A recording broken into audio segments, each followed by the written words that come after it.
नमो अर्यन्ताणं नमो सिद्धाणं नमो वायर्याणं नमो वज्रायाणं नमो लोहे सौवसावुणं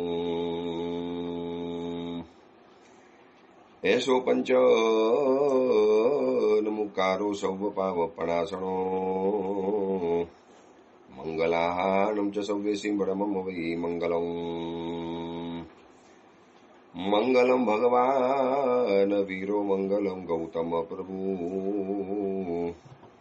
मंगलम सुलभद्राद्या जैन धर्मोस्तु मंगलम। પ્રવચનનો વિષય છે એક પુણ્ય પુરુષની પરાક્રમ કથા.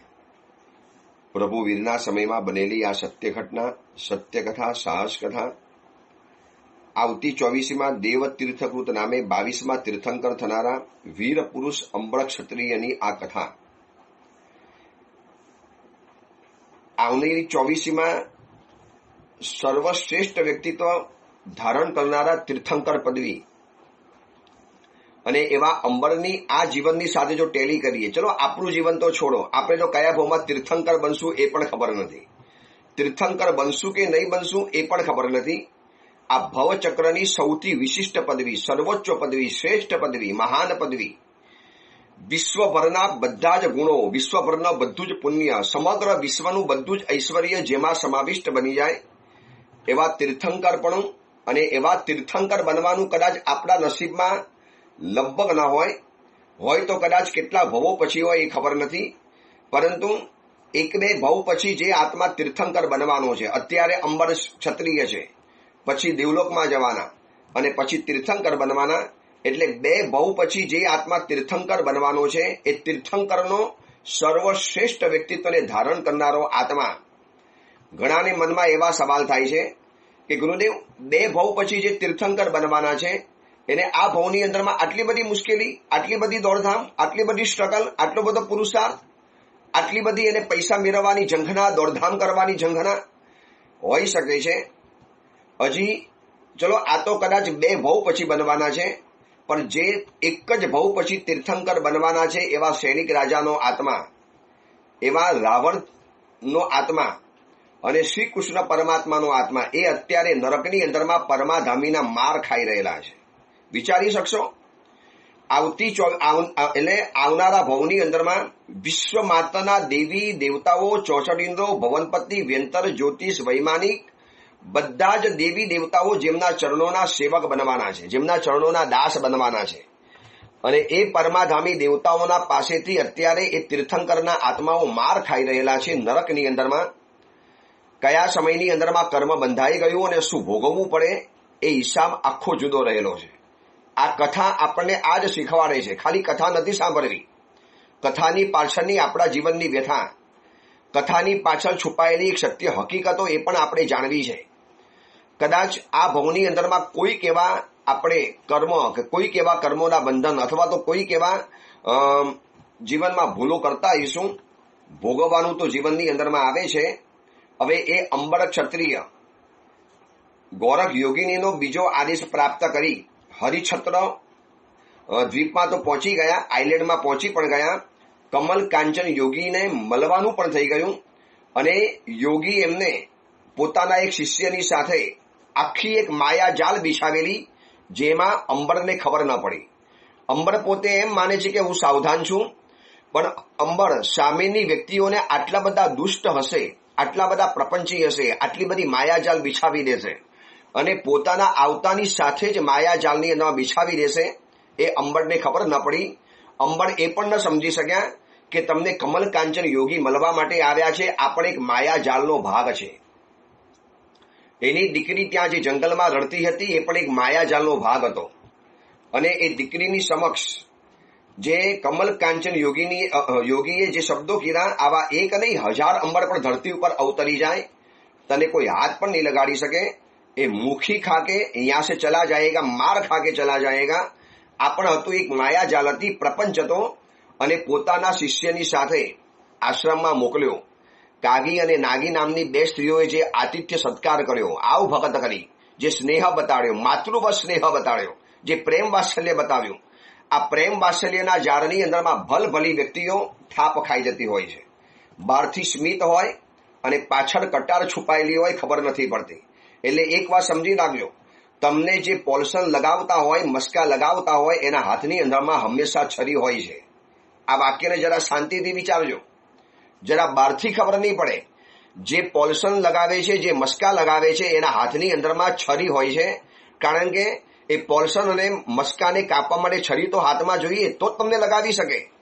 બસ આ એક કહેવાનો ભાવાર્થ છે કે અજાણી વ્યક્તિનો વધુ પડતો પ્રેમ અને દુશ્મનનું વધુ પડતું સ્માઇલ, આ એક જીવનમાં સાવધાન બનવા જેવી વાત છે. જે વ્યક્તિ આપણને જીવનની અંદરમાં જાણતો જ નથી, આપણે પહેલી વાર મળીએ છીએ, અને છતાં પણ એ વ્યક્તિનો એક વધુ પડતો સ્નેહ, વધુ પડતો પ્રેમ એક નોર્મલ હોય, વાત બરોબર છે. एक सामान्य नॉर्मल जनरल जो आज आम आदमी को दिया जाता है, हिंदुस्तानी જે પરંપરા છે આતિથ્ય સત્કારની, વાત બરોબર છે. પરંતુ આપણે જ્યાં ગયા નથી, આપણને જાણ્યા નથી, આપણને જોયા નથી, આપણને મળ્યા નથી, આપણે કોણ છીએ બહુ ઊંડા ઉતર્યા નથી, છતાં પણ એટલો બધો આવ ભગત દેખાડતા હોય, એટલો બધો પ્રેમ દેખાડતા હોય. આ વાત આજના યુવાન દીકરા દીકરીઓએ વધુ જાણવા જેવી છે. કરોડપતિનો દીકરો હોય અને નવો કોલેજની અંદરમાં ગયો હોય, અને એ લોકોને ખબર પડે કે આ વ્યક્તિની જે કાર, આટલી મોંઘી દાટ કાર રહીને આ કોલેજની અંદરમાં આવે છે, આવા બ્રાન્ડેડ કપડાં પહેરીને આવે છે, આની પાસે બહુ અમીર બાપનો આ દીકરો રહેલો છે, એટલે એને ચૂસવા માટે, લૂંટવા માટે, એની સંપત્તિમાં ભાગ પડાવવા માટે વધુ પડતા મસ્કા મારશે, વધુ પડતા નજીકમાં આવશે, વધુ પડતું સ્માઇલ આપશે. તો એ દીકરાએ સાવધાન બની જવાનું કે બસ કોઈ માયાજાલ મારી આજુબાજુની અંદરમાં રચાઈ રહેલી છે. યુવાન દીકરી હોય, રૂપની અંબાર હોય, સૌંદર્ય ભરપેટ મળ્યું હોય, બે હાથે કુદરતે ગયા ભોની તપસ્યા અને જીવદયાના કારણે એને સૌંદર્ય ભેટ આપેલું હોય, અને એવી દીકરીની સામે કોઈ અજાણ્યા છોકરાઓ વધુ પડતું સ્માઇલ કરે, અથવા તો એને વધુ પડતી હેલ્પ કરાવવા જાય, અથવા તો એનાથી વધુ પડતું નિકટની અંદરમાં આવવા માટે જાય, એને કોઈ પણ હિસાબે એની નજરમાં, એની નિકટની અંદરમાં, એની આજુબાજુની અંદર રહેવા માટે માંગતા હોય, તો દીકરીએ પણ સાવધાન બની જવાનું કે આ એક મારા માટે માયાજાલ છે. અંબર સમજી ન શક્યા. અંબરને એટલી ખબર હતી કે મારે સાવધાન તો રહેવા જેવું છે, કારણ કે અંધારિકાની સાથે કમલ કાંચન યોગીનો જે સંવાદ સાંભળ્યો, એટલે એને એટલી તો ખબર પડી ગઈ કે હું અંધારિકાને લેવા માટે આવ્યો છું. આ લોકોને એ પણ બાબતની ખબર છે, એટલે હવે હું અંધારિકાને લેવા માટે આવ્યો છું, અને મને ગોરખ યોગીને એ મોકલ્યો છે. આટલી સ્પષ્ટ હકીકત આ લોકો જાણે છે, એટલે કંઈક તો થવાનું છે. सीधी आंगली અહીંયા ઘી નીકળવાનું નથી, ये तो पक्की बात है, मगर देखेंगे बाद में होगा, कब होगा. હજી અંબર સમજે એની પહેલા તો આ લોકોએ માયાજાલ બિછાવી દીધી, અને માયાજાલની અંદરમાં અંબર ધીરે ધીરે આબાદ ફસાતો ચાલ્યો. હવે આટલો હોશિયાર, ઈક્ષણ વિક્ષણ નિરીક્ષણ અને પરીક્ષણ કરનારો આ અંબર છતાં પણ થાપ ખાઈ ગયા. આતિથ્ય સત્કાર શરૂ થયો, ભોજન વગેરે કરાવવાનું શરૂ થયું. કાગી અને નાગી એના માટે સરસ મજાની વાનગીઓ, જાત જાતની વાનગીઓ, વિવિધ પ્રકારના રસો અને ઔષધિઓ, ફલ વગેરે, જંગલના સુંદર મજાના ફલો આમ થાર ભરી ભરીને હાજર કર્યા. વાપરો, ખાઓ, પ્રેમથી, આદર સત્કારની સાથે, મમતાની સાથે, જાણે કે એક માં ખવડાવતી હોય, જાણે કે બાજુમાં બેઠેલી એક બેન ખવડાવતી હોય, એટલા બધા પ્રેમાર સાથે હસતા હસતા ખાતા ગયા. અંબરને જમતા જમતા એ પણ ખબર ન પડી કે હકીકતની અંદરમાં રસોઈ મીઠી છે કે આ લોકોનો પ્રેમાળ વર્તાવ મીઠો રહેલો છે. હવે સરળ આત્માને લગભગ ઘણી જગ્યાએ સરળતા દેખાતી હોય છે, પણ બધી જગ્યાએ શંકાશીલ નથી રહેવાનું, પણ સાવધાન તો બધી જગ્યાએ રહેવાનું છે. સાવધાન તો દરેક જગ્યાએ રહેવાનું. અને જે રીતે આ પ્રેમથી રસોઈ ખવડાવતા હતા, પ્રેમથી ભોજન કરાવતા હતા, સ્વરૂપવાન બે સ્ત્રી અને એક માની મમતાની સાથે, મુસ્કાન સાથે, પ્રેમ ભર્યાની સાથે અંબરને જે ખવડાવતા હતા, અને આ પ્રેમ ભર્યું ભોજન ખાતા ખાતા ખાતા ખાતા અંબરને એમ લાગ્યું કે કેટલી મજી આ લોકો આતિથ્ય ભક્તિ કરે છે. અંબરને એ પણ ખબર નથી કે બસ હવે આ થોડો સમય છે, પછી તમારા જીવનની અંદરમાં ભયંકર દાવાનલ પેદા થવાનો છે. પણ એ સમજી ન શક્યા. આપણને પણ આ કથા સમજાવે છે કે અજાણ્યા વ્યક્તિનું વધુ પડતું હેત, વધુ પડતું વાલ, વધુ પડતો આપણા તરફનો ઝુકાવ, એમાંથી સાવધાન બની જવાનું. ડાઉટ નથી કરવાનું, પણ સાવધાન રહેવાનું છે. તમે ટ્રેનમાં મુસાફરી કરતા હો, અજાણી વ્યક્તિ તમારી નજીકમાં આવવા માટે માંગતી હોય, ભોજન વગેરે કરાવવા તૈયાર થતી હોય, તો ના પાડી દેવાની કે ભાઈ ભોજન નથી કરતા. એટલા માટે આપણા જૈનોની પરંપરા છે કે બહારનું ભોજન નથી કરતા, રાત્રે ભોજન નથી કરતા. એમાંથી ઘણા નુકસાનોમાંથી આપણે બચી જતા હોઈએ છીએ.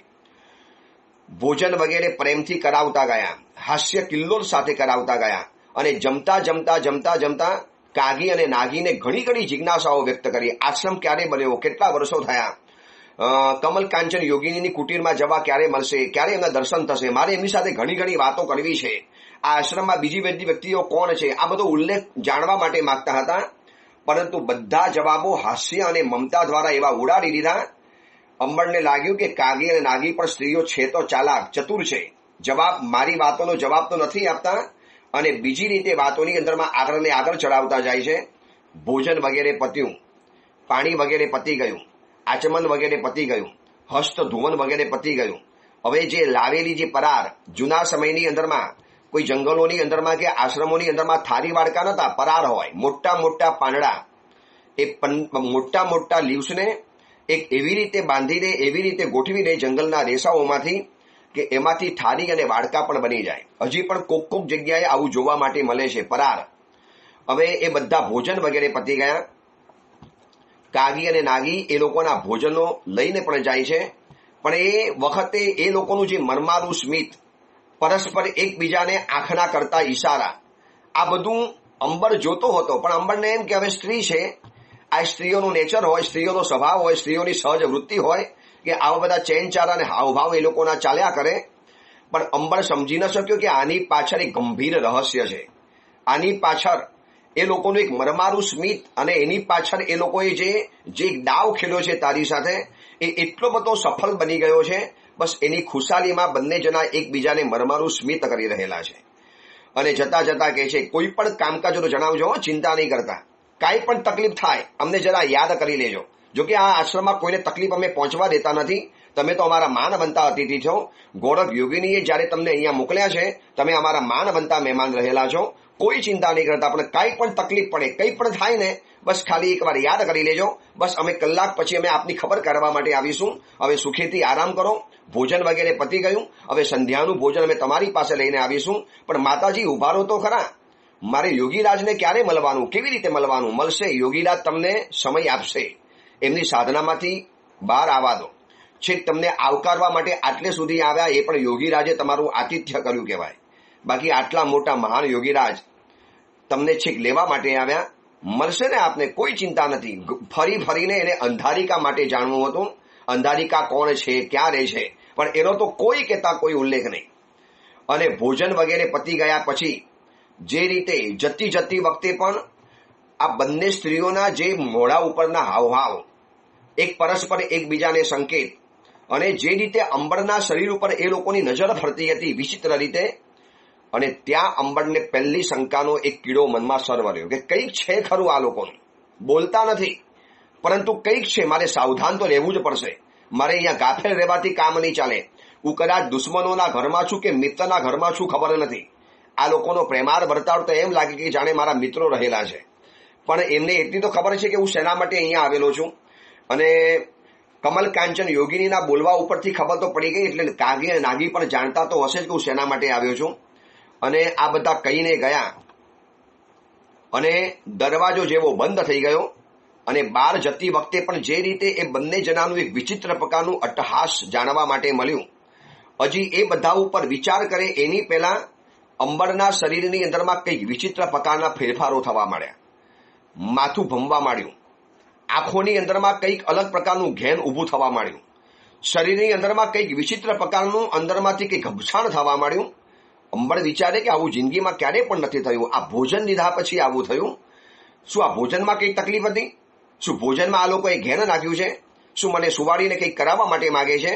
આંખ ખોલવાની પ્રયત્ન કરે છે, વધુ ને વધુ આંખ પહોળી કરીને પ્રયત્ન કરે છે. પરંતુ જેમ વધુ આંખને પહોળી કરવા જાય, અને આંખ જાણે કે અંદરથી મીચાતી હોય, ભયંકર ઘેન ચડેલું હોય, માથું ભમવા માંડ્યું, ચક્કર જેવું આવવા માંડ્યું. બે માથું પકડીને ઊભો રહી ગયો, ભીતને ટેકો દઈને ઊભો રહી ગયો. એને સાવધાન રહેવું હતું કે બેભાન તો થવું નથી. માનો બેભાન થઈ ગયો, અને જો બંધન અવસ્થામાં નાખી દીધો, કદાચ હવે ખબર પડે છે કે આ લોકોનું આટલો બધો પ્રેમાત આગ્રહ કેમ હતો ભોજન કરાવવાનો, કેમ એક એક વસ્તુઓ મને પ્રેમથી ભોજન કરાવડાવ્યું. પણ હવે બહુ મોડું થઈ ચૂકેલું હતું. અંબરે આ બધું જ પહેલા વિચારવાની જરૂર હતી. અંબર ક્ષત્રિય પુરુષે હવે કોઈ કહેતા કોઈ થાય એમ નથી. આ ભોજન દ્વારા એવા પ્રકારની માયાજાલની અંદરમાં અંબર ફસાઈ ગયો છે કે જેને એને બહુ મોટી કિંમત ચૂકવવી પડશે. બહુ મોટો ત્રાસ, બહુ મોટી આફત એને જીવનની અંદરમાં ઉતરી પડવાની છે. અને નહીં માનો, જૂના સમયની અંદરમાં કેવા મંત્ર પ્રયોગો હતા, જૂના સમયની અંદરમાં કેવા ઔષધિના પ્રયોગો હતા, જૂના સમયની અંદરમાં કેવી હિન્દુસ્તાનની અંદરમાં આવી શક્તિઓ ધરાવનારી વ્યક્તિઓ હતી. ક્યાં ગઈ આ બધી શક્તિ? કેવી રીતે ચાલી ગઈ? બસ અંગ્રેજોએ આ દેશની અંદરમાં જે શિક્ષણ પદ્ધતિ ઠોકી બેસાડી, મેકોલો શિક્ષણ પદ્ધતિ, આપણી તક્ષશિલાની જે નાલંદા વિદ્યાપીઠ હતી, આ બધાની અંદરમાં આ જ વસ્તુઓ શીખવાડવાની અંદરમાં આવતી હતી. હસ્તી લક્ષણ, અશ્વ લક્ષણ, જંગલની ઔષધિઓના ગુણ, કયા ઔષધિઓ કયા સમયમાં કેવી રીતે કામ લાગે. આજના તારીખે પણ આ બધા ગ્રંથો છે સંસ્કૃતની અંદરમાં છે, પણ પડનારા વ્યક્તિઓ ઘટી ગયા. કારણ કે હિન્દુસ્તાનના બાલક બાલિકાઓને પોતાની ભાષાથી જ દૂર કરી દેવામાં આવ્યા. માંથી દૂર કરવા એ જેમ ગુનો છે, એમ માતૃભાષાથી પણ દૂર કરી લેવા એ પણ બહુ મોટો ગુનો રહેલો છે. જન્મતાની સાથે માતાનો વિયોગ કરાવો કેવો આપણને ક્રૂર લાગે. એને માતૃભાષાથી વિયોગ કરાવ્યો આ પણ ભયંકર આપણી ક્રૂરતા કહેવાય છે. અને અંબરના શરીરની અંદરમાં જે વિચિત્ર ફેરફાર થતા ગયા, અંબરે ઘણું મથ્યા કે આમાંથી બહાર નીકળવા માટે ઉલટી કરીને બધો ખોરાક કાઢી નાખે. એને એટલું ખ્યાલ આવી ગયો કે કંઈક ભોજનની અંદરમાં આ લોકોએ મિલાવ્યું છે ખરું મને બેહોશ કરવા માટે. હજી એ ખબર નથી પડતા કે માત્ર બેહોશ કરવાની આ વાત નથી, કંઈક અલગ જ તમારા જીવનની સાથે બનવાનું છે. અને અંબર કંઈક વિચારે, કંઈક સમજે, કંઈક હજી નિર્ણય કરે, ઉલટી કરીને ભોજનને બહાર કાઢી અને આ બધા વિષ મિશ્રિત ખોરાકને પેટમાંથી શરીરમાંથી બહાર કાઢવા માટે મથે. સાંભળનારને પણ આશ્ચર્ય લાગશે, ઝાટકો લાગશે. મગર જો થા વો થા, જો હોના થા વો હોના થા. આવતી 24મીમાં થનારો તીર્થંકરનો આત્મા અંબર ક્ષત્રિય એ હરિછત્ર નામના દ્વીપના એકાંત ભાગની અંદરમાં, જંગલની અંદરમાં કોઈને પણ ખબર ન પડે એ કાગી અને નાગી આ ભોજન એવા પ્રકારના કરાવડ્યા કે એ માણસમાંથી આખો નાખો કુકડો બની ગયો. કુકડો મુર્ગા બન ગયા, હકીકતમાં મુર્ગો બન ગયો. ચિકન બન ગયા, બિલકુલ મુર્ગો બન ગયો, આખું શરીર. હવે એ અંબરનું તેજ, અંબર ક્ષત્રિયની તાકાત, એનો પુણ્ય પ્રભાવ, એના મંત્રાક્ષરો, એની મંત્ર વિદ્યાઓ બધું જ ખતમ, બધું જ એના મગજમાંથી રબાઉ થઈ ગયું. એટલી એને ખબર પડી કે હું અંબર હતો અને અત્યારે મુર્ગો બની ગયો છું. અંબર જોતાની સાથે આભો બની ગયો. વાચા છીનવાઈ ગઈ, ચાલવાની શક્તિ છીનવાઈ ગઈ, યુદ્ધ કરવાની શક્તિ છીનવાઈ ગઈ. વિદ્યાધરો, ચક્રવર્તીઓ, દેવી દેવતાઓ, મહાન વ્યક્તિઓની સાથે જૂજી શકનારો અંબર અત્યારે ખૂણાની અંદરમાં ભરાયેલો એક મુર્ગો બની ગયો છે. સાંભળનારને પણ ધક્કો લાગ્યો હશે. મેં પણ જયારે વાંચ્યું ત્યારે મને પણ એક આશ્ચર્ય લાગ્યું કે શું આ એક માણસોના માયાજાલ અને પ્રપંચ હોય છે. ચલો એ લોકોએ તો માયાજાલ બિછાવી હતી, વાત બરોબર હતી, એ લોકો તો કરે, કારણ કે પોતાના આશ્રમની અંદરમાં આવી અને પોતાની દીકરીને ઉઠાવી જનારો માણસ, શું એ લોકો સ્વાગત કરવાના હતા? એ લોકો એને એમ કીધું હા બરોબર છે, લો દીકરી લઈ જાઓ અમારી, એમ કરવાના હતા? પણ આવું કરશે, આટલી મજાક કરશે, આટલી ક્રૂરતા કરશે, એ અંબરે ન વિચારી શક્યો. અંબર એટલું સમજી પણ ન શક્યો. એટલો સાવધાન હતો કે કંઈક થવાનું છે મારી સાથે, પણ મને આખો નાખો દેદાર બદલાવી નાખશે, મને માણસમાંથી કુકડો બનાવી દેશે, ઔષધિના પ્રયોગ દ્વારા, ભોજનના પ્રયોગ દ્વારા આખા મારા દેદાર બદલાવી નાખશે. નરદેહ ગુમાવી બેઠો અને સમર્થ, સશક્ત, સુંદર, સોહામણા પુરુષમાંથી અંબર અત્યારે કુકડો અને મરઘો બની ગયો છે. તમને કદાચ ખબર હશે કે પાલીતાણાની અંદરમાં જે સૂરજકુંડ છે, એ સૂરજકુંડની અંદરમાં પણ આવી જ ઘટના બનેલી હતી. એક રાજાને એની પત્નીએ કુકડો બનાવી દીધેલો હતો અને એ પાલીતાણાના સૂરજકુંડની અંદરમાં નાહવા માટે પડ્યા અને સૂરજકુંડના પ્રભાવે એ રાજા વળી પાછા મનુષ્ય બની ગયા. માટે ત્યાં આગળ એક નાનકડું પિક્ચર લગાવેલું છે, કુકડાનું પિક્ચર. જોઈ લેજો એકવાર પાલીતાણામાં જાવ તો. સૂરજકુંડની પાછળ શત્રુંજય દાદાના દરબારમાંથી બહાર નીકળીએ અને એકદમ બહાર આવી એટલે જમણા હાથે નીચે ઉતરવાના પગથિયા રહેલા છે. હવે આ અંબર કુકડો તો બની ગયો. ક્યાં સશક્ત અંબર અને ક્યાં મરઘો, ક્યાં આકાશગામી અને ગગનગામી સ્વૈર વિહારી અંબર અને આ ક્યાં પરાધીન મૃગો, ક્યાં તેજસ્વી ચંદ્રાવતીનો પતિ અંબર અને ક્યાં હરિછત્ર નામના દ્વીપના એકાંત ભાગની અંદરમાં દુનિયાને ખબર નથી કે અત્યારે અંબર કુકડો બની ગયો છે. ચંદ્રાવતીને પણ ખબર નથી કે મારા પતિ અત્યારે કુકડા બની અને રીબાઈ રહેલા છે. અંબર અંદરથી પરેશાન તો થયો, પણ આ અંબર ક્ષત્રિય વીર પુરુષ હતા. એને કીધું કે હવે ધીરજ ગુમાવવાથી કંઈ પણ નહીં થાય, હવે કંઈક તો રસ્તો આમાંથી કાઢવો તો પડશે. રસ્તો એમ થોડો નીકળવાનો છે, હવે જાતે તો બહાર નીકળી શકવાનો છે નહીં. અને યાદ રાખજો, કોઈ પણ કુકડો છે ને લાંબુ ઉડી ન શકે, વધારે ન ઉડી શકે. બહુ તો કદાચ બસ થોડું, એને આકાશમાં ઉડી શકવાની તાકાત નથી હોતી કુકડા પાસે. થોડુંક ઉડીને આમ જઈ શકે છે, બસ વધારે ન ઉડી શકે. ચલો બીજું પંખી હોત તો પાંખ ફફડાવીને આકાશમાં ઉડી જાત અને કોઈ પણ જગ્યા રીતે કરી અને ગોરખ યોગિનીના ચરણોમાં પહોંચી જાય તો ગોરખ યોગિનીને બચાવી લે. પણ આ કુકડો એટલા માટે બનાવ્યો છે, કુકડો ક્યારે પક્ષીની જેમ આકાશમાં ઉડી ન શકે. થોડુંક હવાની અંદરમાં જમ્પ લગાવીને વળી પાછો એને નીચે ઉતરવું પડે. એકવાર કુકડાને ધ્યાનથી જોઈ લેજો, મુરઘાને, એ વધારે ઉડી નથી શકતો. બસ થોડું ઘણું માત્ર હવાની અંદરમાં થોડુંક કરી શકે, વધારે ન કરી શકે. હવે આ કુકડાની અવસ્થાની અંદરમાં ફસાયેલો, ક્યાં ભલભલા વિદ્યાધરો સુરવીરોની સાથે સ્પર્ધા કરતો અંબર અને અત્યારે એક પામર પક્ષી બની ગયો છે. કેવા કર્મના ઉદય હશે, વિચારી શકો છો? આવતી 24માં જે તીર્થંકર બનવાના છે, જીવ માત્રને મૈત્રી ભાવનો ઉપદેશ આપવાના છે. સર્વશ્રેષ્ઠ વ્યક્તિત્વ એટલે તીર્થંકર તત્વ કહેવાય. સર્વોચ્ચ પુણ્ય પ્રતિભાનું પ્રાગટ્યકરણ એટલે તીર્થંકર પદવી કહેવાય. વિશ્વના બધા જ સુખ ઐશ્વર્યનો સરવાળો એટલે તીર્થંકર પદવી કહેવાય. એવો આત્મા અત્યારે એકાદ વ્યક્તિની માયા જાળની અંદરમાં ફસાઈ અને આ રીતે કુકડો બનીને બેઠેલો છે. હવે અંબરને બધું યાદ આવે છે કે હા, એ કાગી નાગી હસતી હતી કેમ, મરમારું સ્મિત કેમ કરતી હતી, મારા શરીર ઉપર વારંવાર નજર કેમ નાખતી હતી. એને કદાચ એમ હશે કે અમારા દેખતા જ આ કુકડો બની જવાનો, પણ ઔષધિનો પ્રયોગ થોડોક મોડો થયો અને એના કારણે આ કુકડો બની ગયો. હવે આ પ્રવચન સાંભળનારે એમ થશે કે ગુરુદેવ એસા હો सकता है? બિલકુલ હો सकता है. આવા તત્વો આ દુનિયામાં આજે પણ છે. આવા વિદ્યા પ્રયોગો, આવા મંત્ર પ્રયોગો, આવા ઔષધિ પ્રયોગો, ભોજનના આવા દ્રવ્યો, આવા પ્રકારની વનસ્પતિઓ, આવા પ્રકારના વનસ્પતિઓના રસ અચિંત્ય છે. મણિ મંત્ર ઔષધિઓનો પ્રભાવ. પણ આપણે એ દુનિયા તરફ ગયા જ નથી, જોયું જ નથી. જૂના કાળની અંદરમાં ગુરુકુળમાં આવા શિક્ષણો અપાતા હતા, કોઈનું બગાડવા માટે નહીં, પણ આપણી સાથે કોઈ આપણું બગાડી ન શકે એટલા માટે આવું શિક્ષણ જૂના કાળમાં લેવું જરૂરી પડતું હતું. સમજી રાખજો, મારે મંત્ર કેમ શીખવાના છે? કોઈનું બગાડવા માટે નહીં. કોઈક વ્યક્તિ મારું ન બગાડી શકે, મારી સાથે જેલસી કરીને, મારી ઈર્ષા કરીને, મારા પ્રત્યેનો દ્વેષભાવ કરીને મારું ન બગાડી શકે એટલા માટે કેટલાક મંત્રોની સુરક્ષા તો મારે પણ જીવનમાં કરવાની હોય.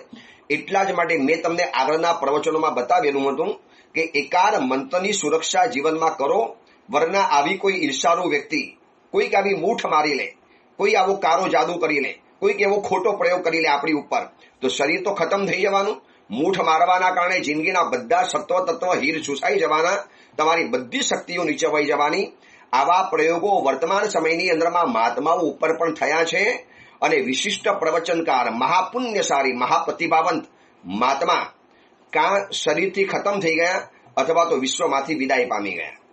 કદાચ આ બધું મારે જાહેરમાં આ સમયે બોલાય એમ નથી, પરંતુ આવું થતું ચાલ્યું છે. ઈર્ષા શું નથી કરાવતી એ સવાલ છે.